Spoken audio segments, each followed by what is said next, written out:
அர்ஜுனா பாண்டியவா மல்லிகை முல்லிகை மலையை கொண்டு தங்களுடைய திவ்ய பொற்பாதங்களுக்கு நான் அடியேன் வந்தனம் புரிந்தேன். தம்பி அர்ஜுனா, அன்னுடைய பாலத்தை விடுந்தபடினால் என்றென்றும் என்றென்றும் சுக சேமத்துடன் வளர்க்கிறவை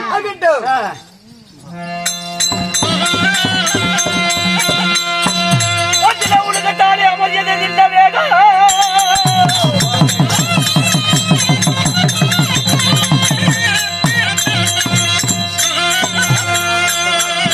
அர்ஜுனா, உலகத்தாலே அமர்ந்தது இந்த வேடம்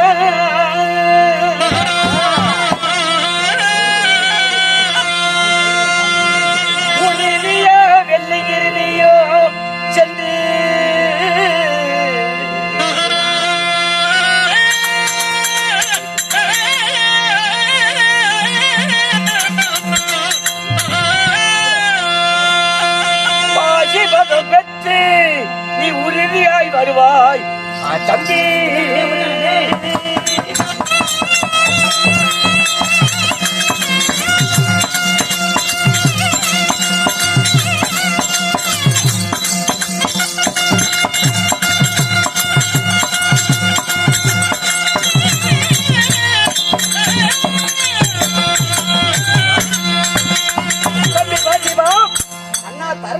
உனக்குத்தான் அமைஞ்சது இந்த வேடம்.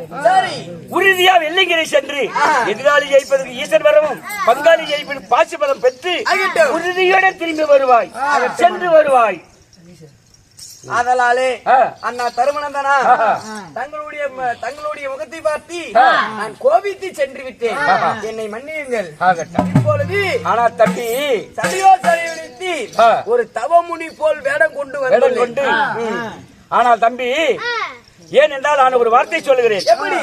ஏனென்றால் நீ தவம் புரிவது வெள்ளிங்கிரி, நான் இருப்பது இங்க கானகம். நீ வெள்ளிங்கிரில தவம் பண்றது எனக்கு தெரியுமா? எனக்கு தெரியுமா? எப்படி நீ தவம் பண்ற, எப்படி ஈஸ்வரத்துல வரம் பெறுகிற அப்படிங்கறது எனக்கு தெரியுமா? அப்படியா? தெரியாது. அதனால வெள்ளிங்கிரி மலையில் நீ எப்படி தவம் புரிகிறியோ அது போல எனக்கு முன்பதாக நீ காட்ட வேண்டும். அப்படியா? ஆமா.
பொருங்கள் அண்ணா. ஏனென்றால் நீ ஏறி தவம் செய்யும் போது அக்கினியாக முழங்குகிறது. அதனால நீயே உறுதியாக சென்று தவம் புரிஞ்சு வருவாய், சென்று வருவாய். என் மீது ஒரு சந்தேகம் கூட இல்லையே, ஏதொன்றும் சந்தேகம் இல்லை. உறுதியாக சென்று தவம் புரிந்து பிறகு என்னை வந்து பார்ப்பாய். ஓம் நம சிவாய நமக.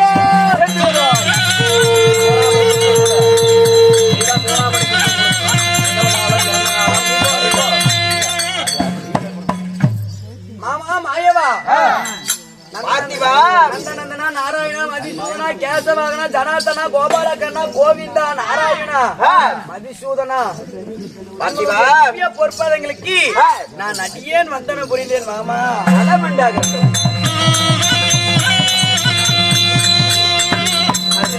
மாமா நான் பார்த்து மெச்சினேன். ஆஹா. உன் தவ வலிமையை பார்த்து மெச்சு விட்டேன். சரி, இருந்த போதிலும் இருந்த போதிலும் உனக்கு ஏதாவது என்னிடம் அவத்துக்கு போகும் பொழுது ஏதாவது சந்தேகம் இருக்கிறதா? ஆமா.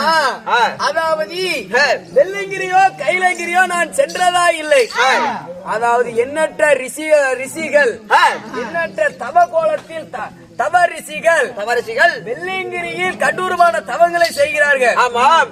அந்த சிவனாகப்பட்டவன் ஆ. அவருக்கு மனையிறங்கி வரத்தை கொடுக்காமல் ஆ. அந்த தவரிசிகளுக்கு ஆ. சடாபரம் எல்லாம் பெருகி ஆ.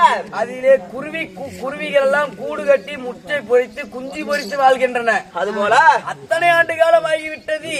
ஆ. அந்த தவரிசிகள் வரம் பெறுவதற்காக ஆ. நான் சென்று எவ்வளவு நாட்கள் ஆகிறதோ தெரியவில்லை. அந்த கைலங்கிரி நாதனை பற்றி உங்களுக்கு தங்களுக்கு தெரியும். நான் எப்படி மாமா தவக்கோலம் புரிவது? பாத்திவா, ஆ. நீ எப்படி தெரியுமா தவத்திற்கு போக வேண்டும்? சரி, மண்ணாசை, பொன்னாசை, பெண்ணாசை, பொருளாசை, அண்ணன் தம்பி ஆசை என்ற 5 ஆசைகளையும் மறந்து சரி, பஞ்சாசரத்தை கையில் பிடித்துக் கொண்டு ஆ.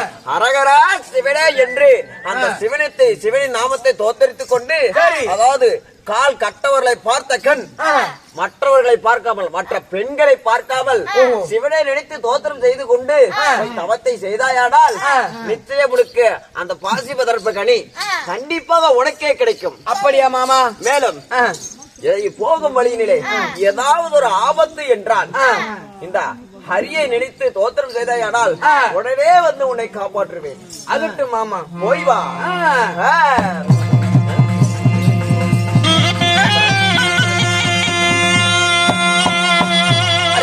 மாமா. அது மட்டுமல்ல, சரி. காலபைவர் உனக்கு 30 செப்பு கம்பம் கொடுத்திருக்கான். அது போல உன் தாய் மாமன் ஆகிய இந்த பரந்தாமன் நானும் உனக்கு 30 செப்பு கம்பம் தருகிறேன். ஓ, மாயக்கண்ணனாகப்பட்ட கோபாலக்கண்ணன் 30 அடி செப்பு கம்பம் தருகிறீர்களா? அது மட்டுமில்லை பார்த்திவா, அதட்டு மாமா. இன்னும் என்ன தெரியுமா தருகிறேன்? சூடாமணி புஸ்தகம். சூடாமணி புஸ்தகம் என்றால் சரி. அதாவது எப்படி தெரியுமா? நிகழ்காலம், இறந்த காலம், வருங்காலம் என்று சொல்லக்கூடிய 3 காலத்தையும் கணிக்கக்கூடிய புத்தகமாகப்பட்டது. உனக்கு ஆபத்து வருகிறது என்றாலே அது முன்கூட்டியுமே இந்த சூடாமணி புஸ்தகத்தின் மூலமாக தெரிந்துக்கலாம். ஆனால் அந்த சூடாமணி புஸ்தகத்தையும் உனக்கே தருகிறேன். ஆகட்டு மாமா. இருந்த போதிலும் பார்த்து பத்திரமாக போயிட்டு வா. நிச்சயம் உனக்கு வரம் கிடைக்கும். அந்த ஈசன் வந்து உனக்கு வரம் கொடுப்பா. இதோ போய் வருகிறேன்.